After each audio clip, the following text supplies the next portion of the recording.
Assalamualaikum warahmatullahi wabarakatuh. Masih bersama saya Suwandi di channel Dunia Ikan Gabus. Hari ini hari Selasa ya, saya berada di wilayah Cilacap ya. Hari ini tujuan kita ngambil ikan gabus di wilayah Patimuan ya, di Balah Patimuan Cilacap ya, dimana ikan itu sudah berusia lebih dari 1 tahun ya, dan akan kita panen. Dan ini kita sedang istirahat di pom bensin Kubang Kangkung wilayah Cilacap juga ya.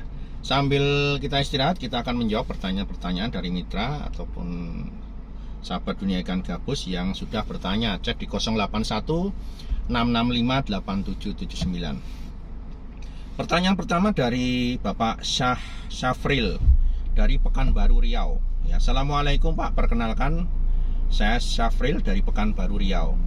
Saya dapat nomor Bapak dari deskripsi YouTube dan saya penonton setia channel Bapak. Setiap video yang Bapak tampilkan pasti saya tonton karena saya sedang belajar budidaya ikan gabus.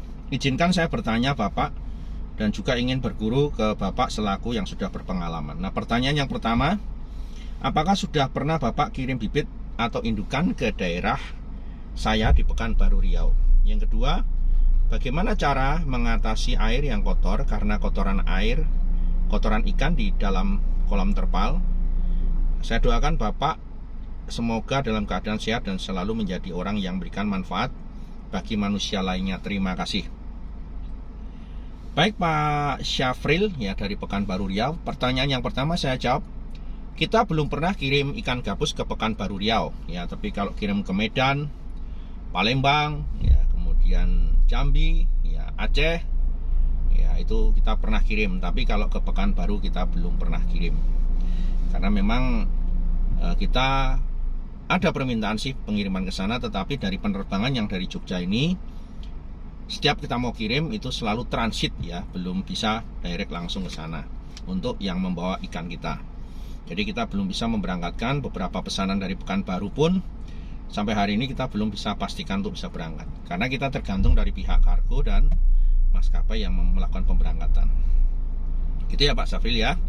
Kemudian pertanyaan yang kedua ya, ini dari ya, Assalamualaikum Pak Suwandi, salam kenal dari Gianto ya, di daerah Banguntapan, Bantul, Yogyakarta. Mohon infonya Pak, untuk kemitraan pembibitan ikan gabus akan diadakan kapan lagi? Kalau misalnya ada kemitraan pembenihan ini, rencana pembibitan akan saya lakukan di daerah Kalibawang, Kulon Progo ya, tempat kakak saya. Terima kasih sebelumnya. Untuk Pak Gianto yang ada di Banguntapan, Bantul Pak, mohon maaf sekali, memang saat ini belum ada lagi kemitraan pembenihan. Untuk berikutnya nanti tunggu informasi selanjutnya, karena kita pasti akan menginformasikan masalah kemitraan ini ya. Karena untuk kemitraan pembenihan ini memang kita batasi karena sesuai dengan kebutuhan benih yang saat ini memang didistribusikan kepada mitra pembesaran. Jadi dengan adanya mitra pembenihan ini, memang kita berharap kita mendapatkan bantuan dari mitra di tiap daerah masing-masing. Misalkan mitra yang wilayah Cilacap, nanti bibitnya distribusikan wilayah Cilacap. Mitra yang wilayahnya Bandung, nanti bibitnya, hasil produksinya didistribusikan di wilayah Bandung. Sebaliknya yang di wilayah Jawa Timur pun demikian. Jadi memudahkan dan mendekatkan benih kepada mitra pembesaran sehingga benihnya tidak beresiko perjalanan terlalu jauh. Ya, baik Pak. Itu pertanyaan jawaban dari saya dengan Pak Gianto yang ada di Banguntapan, Bantul ya. Oke, berikutnya pertanyaan dari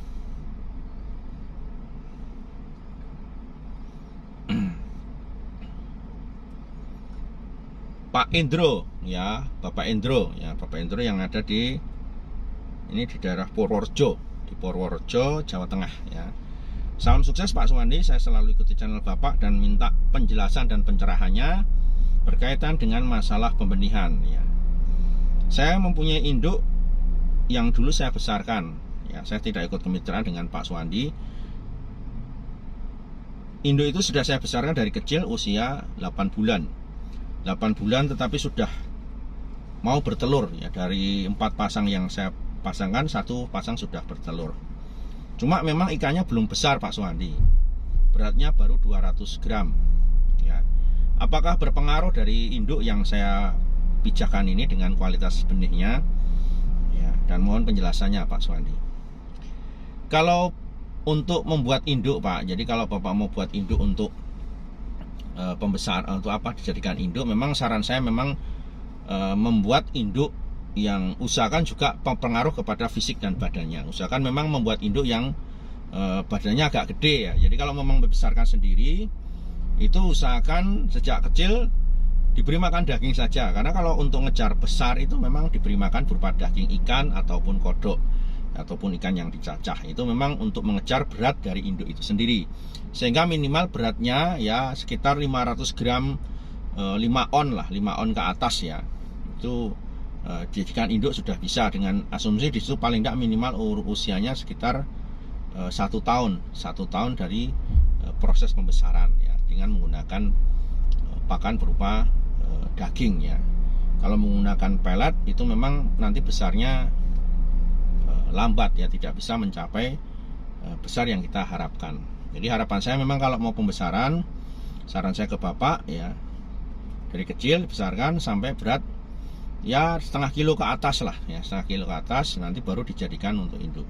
Nah kalau 200 gram 2 on ya, kalau 2 on kemudian nanti dijadikan induk, kalau menurut saya pribadi Pak itu belum cukup besar Pak, karena khawatir nanti perlu pengaruh kepada hasil produksi benihnya.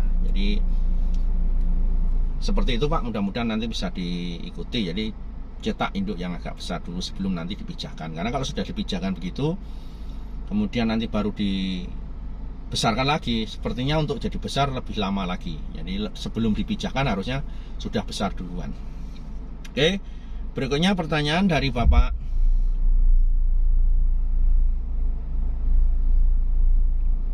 Kardi ya, dari Bapak Kardi ini yang ada di Solo Pak ya, di Solo. Salam sukses Pak Suwandi ya. Assalamualaikum warahmatullahi wabarakatuh. Waalaikumsalam warahmatullahi wabarakatuh. Saya mau tanya masalah pelatihan albumin Pak Suwandi. Untuk saat ini kuota untuk pelatihan albumin sudah berapa orang? Apakah saya masih bisa ikut dalam kuota pelatihan ini? Jadi mohon penjelasan dan informasinya ya. Baik Pak, untuk saat ini memang informasi pelatihan ekstrak albumin maupun minyak itu baru informasi awal. Kita belum menentukan waktu dan jamnya ya, karena memang kita masih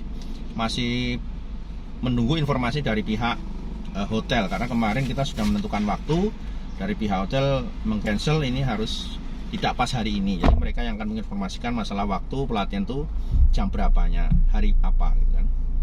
Tentunya itu nanti masih bulan Maret. Nanti kita akan informasikan Pak kepada mitra ataupun kepada khalayak ramai di sosmed ya, tentang pelatihan pengolahan albumin maupun ekstrak albumin ya Pak.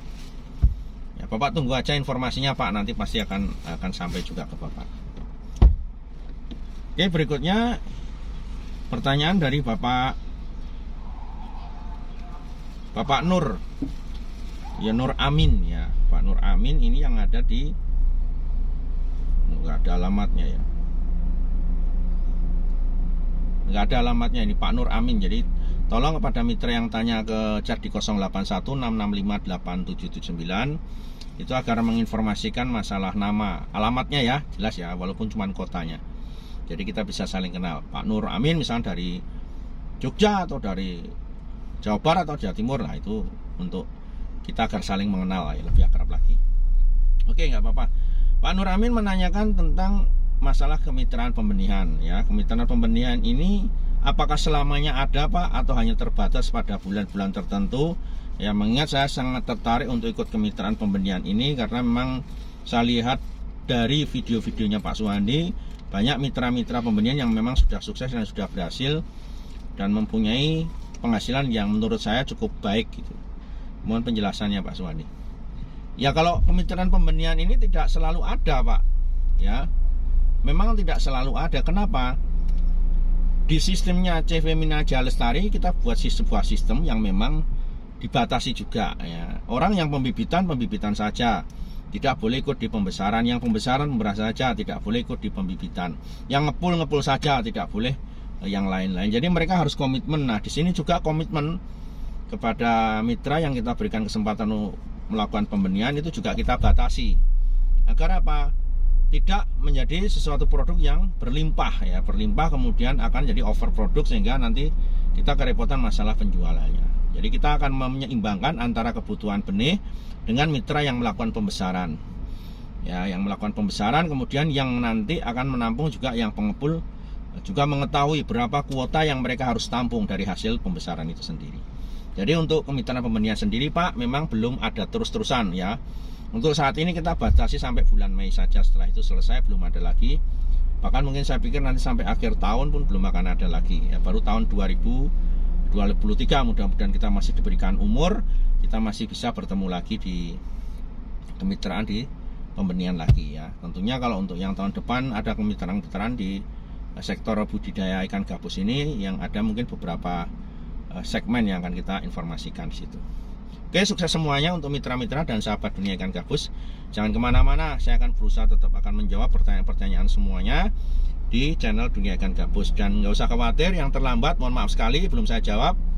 Ya maklum Pak Suwandi kerjaannya keliling-keliling begini. Kalau selain hari Minggu saya nggak di tempat. Hari Minggu saya pagi sampai sore itu ready di tempat, nggak kemana-mana. Tapi setelah Minggu, nah itu Minggu malam, Minggu Senin pagi sudah kabur ya, kabur entah kemana ya. Pulang lagi baru nanti setelah hari Sabtu itu kan baru pulang. Oke, sukses semuanya. Assalamualaikum warahmatullahi wabarakatuh.